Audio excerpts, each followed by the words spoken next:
Friends, welcome to my TET class. Friends, आज हम देखेंगे पर्यावरण पेडागोजी अभ्यास और ये हमारा तीसरा अभ्यास है। तो आज स्टार्ट करते हैं। देखते हैं पहला प्रश्न है कि प्राथमिक स्तर पर पर्यावरण अध्ययन पढ़ाने के लिए निम्नलिखित में से कौन सा पहलू सबसे महत्वपूर्ण होगा। यानी कि आप पर्यावरण पढ़ा रहे हैं तो उसमें सबसे इम्पॉर्टेंट पॉइंट कौन सा है, ये देखिए।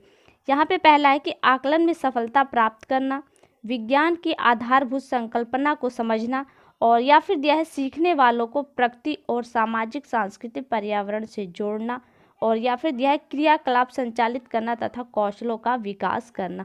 तो देखिए, जब हम लोग पढ़ते थे तब पर्यावरण सब्जेक्ट नहीं था। हालांकि हम अदर्स टॉपिक्स के अंतर्गत पर्यावरण से रिलेटेड चीज़ों को पढ़ते थे, लेकिन जब पर्यावरण की जो स्थिति है वो इतनी हरास होने लगी कि इसे एक अनिवार्य सब्जेक्ट के रूप में डाल दिया गया। तो कहीं ना कहीं ये पर्यावरण से हमें क्लोज करने के लिए ही डाला गया, क्योंकि पर्यावरण के हम जो संरक्षण है उन्हें अपनाएं और पर्यावरण को प्रदूषित होने से बचाएं। तो यहाँ पे आपका ऑप्शन 3 देखिए कि सीखने वालों को प्रकृति और सामाजिक सांस्कृतिक पर्यावरण से जोड़ने का मेन उद्देश्य यही था पर्यावरण अध्ययन का। तो यहाँ पे आपका प्रश्न के हिसाब से ऑप्शन 3 यहाँ पे आपका सही होगा। अगला प्रश्न देखिए।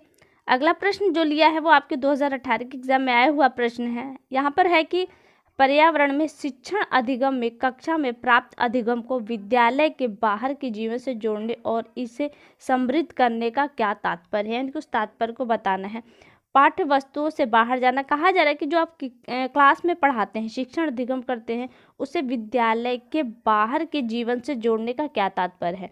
तो पाठ्य पुस्तक से बाहर जाना, या फिर आपका वैश्विक पर्यावरण मुद्दों और चिंताओं को पाठ्य पुस्तकों से लिंक करना, पूर्ण विद्यालय दृष्टिकोण, या फिर पाठ्य चर्चा से बाहर जाना। तो देखिए, जो हमारे जो चिंता का विषय है पर्यावरण से रिलेटेड, उनसे प्रति जागरूक करना ही इन पर्यावरण शिक्षण अधिगम का मुख्य उद्देश्य था। यहाँ पे जो ऑप्शन 2 देखिए वो यही है कि वैश्विक पर्यावरणीय मुद्दों और चिंताओं को पाठ्य पुस्तकों से लिंक करना ही इसका मुख्य उद्देश्य है। अगला प्रश्न देखिए।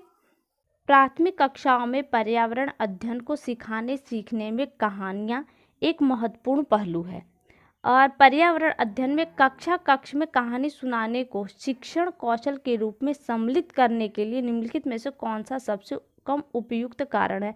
आपको सबसे कम उपयुक्त कारण खोजना है किस चीज़ के लिए, जब पर्यावरण की कक्षा में कहानियाँ एक महत्वपूर्ण पहलू के रूप में यूज़ करते हैं। और ये प्रश्न आपके 2016 के एग्जाम में आया हुआ प्रश्न है।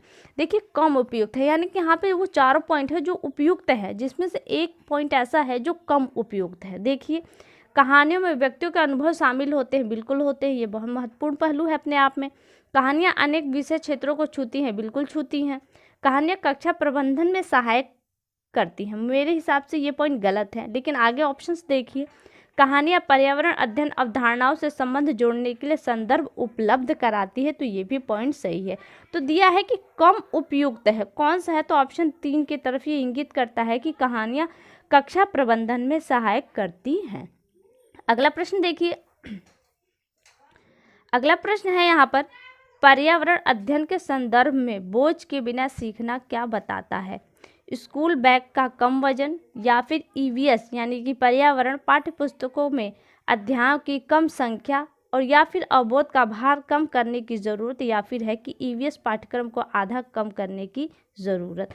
तो देखिए, दिया है कि पर्यावरण अध्ययन में बोझ के बिना सीखना, बोझ के बिना सीखना होता है कि जो बच्चा है आपका प्राथमिक स्तर का बच्चा है, तो उसके लिए कहा जा रहा है तो उसके अवधोष के मानसिक जो प्रेशर होता है उसको कम करना है। यानी कि तीसरा ऑप्शन देखिए, अवबोध का भार कम करने की ज़रूरत है। ऑप्शन 3 आपका यहाँ से सही है। अगला प्रश्न देखिए। अगला प्रश्न है कि निम्नलिखित में से कौन सी कक्षा में गतिविधि या फिर गतिविधियाँ हैं, यानी कि कोई एक पॉइंट होगा या फिर चारों ही पॉइंट होंगे। देखिए, चित्र पढ़ना, फील्ड भ्रमण, श्यामपट्ट का उपयोग, या फिर उपयुक्त सभी। तो देखिए, जो निम्नलिखित में कौन सी कक्षा की गतिविधि है, तो चित्र भी होते हैं, फील्ड का भ्रमण भी होता है, और श्यामपट्ट का उपयोग भी किया जाता है। इसलिए ऑप्शन 4 आपका यहाँ पे सही है कि उपयुक्त सभी। अगला प्रश्न देखिए। अगला प्रश्न है कि प्राथमिक स्तर पर पर्यावरण अध्ययन में समुदाय सिखाने सीखने का एक महत्वपूर्ण संसाधन है। किसे कहा जा रहा है, समुदाय को। क्योंकि, और ये प्रश्न आपका केवीएस एग्जाम में आया हुआ प्रश्न है, कहा जा रहा है क्योंकि यह आसानी से उपलब्ध होने वाला संसाधन है, पर्यावरण अध्ययन के लिए बताया जा रहा है। और दूसरा है कि इसमें समझदार और बुजुर्ग व्यक्ति होते हैं, अगला है कि यह वास्तविक स्थितियों में सीखने के अवसर उपलब्ध कराता है। और चौथा है यह कि यह एक बहुत सस्ता संसाधन है।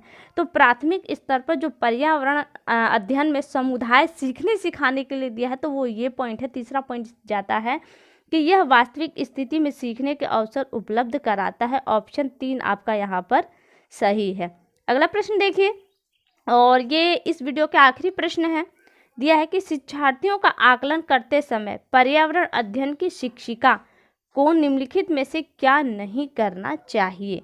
क्या नहीं करना चाहिए। अब नहीं वाले पॉइंट को छोड़ दीजिए और देखिए कि क्या करना चाहिए। यानी कि आप पर्यावरण पढ़ा रहे हैं तो उसमें आप शिक्षिका या फिर आप स्वयं को देख ले कि क्या करना चाहिए। शिक्षार्थियों के सीखने की क्षमताओं को ध्यान में रखकर सूचना दर्ज करना चाहिए, बिल्कुल करना चाहिए। बच्चों के कार्य के केवल कुछ पक्षों पर ध्यान देना चाहिए। कुछ पक्षों पर ही आप क्यों ध्यान देंगे, आपको तो समस्त पक्षों पर ध्यान देना है, इसलिए ये पॉइंट गलत है। अगला है कि बच्चों के कार्य से संबंधित गुणात्मक उल्लेख करना चाहिए, ये भी पॉइंट सही है। और चौथा है कि बच्चों के पूर्व आकलन के साथ तुलना करनी चाहिए, इसलिए ये भी प्रश्न आपका ऑप्शन ठीक है। तो देखिए जो दूसरा ऑप्शन है वो आपका गलत जा रहा है। तो जो ये नहीं शब्द है इसी गलत की ओर इंगित कर रहा है कि पर्यावरण अध्ययन में अगर शिक्षिका जो सबसे कम महत्व किसे देगी, बच्चों के कार्य में केवल कुछ पक्षों पर ध्यान केंद्रित करना, ये नहीं होगा। तो फ्रेंड्स आज के लिए केवल इतना ही। अगली वीडियो में आपसे फिर मुलाकात होगी, तब तक के लिए नमस्कार।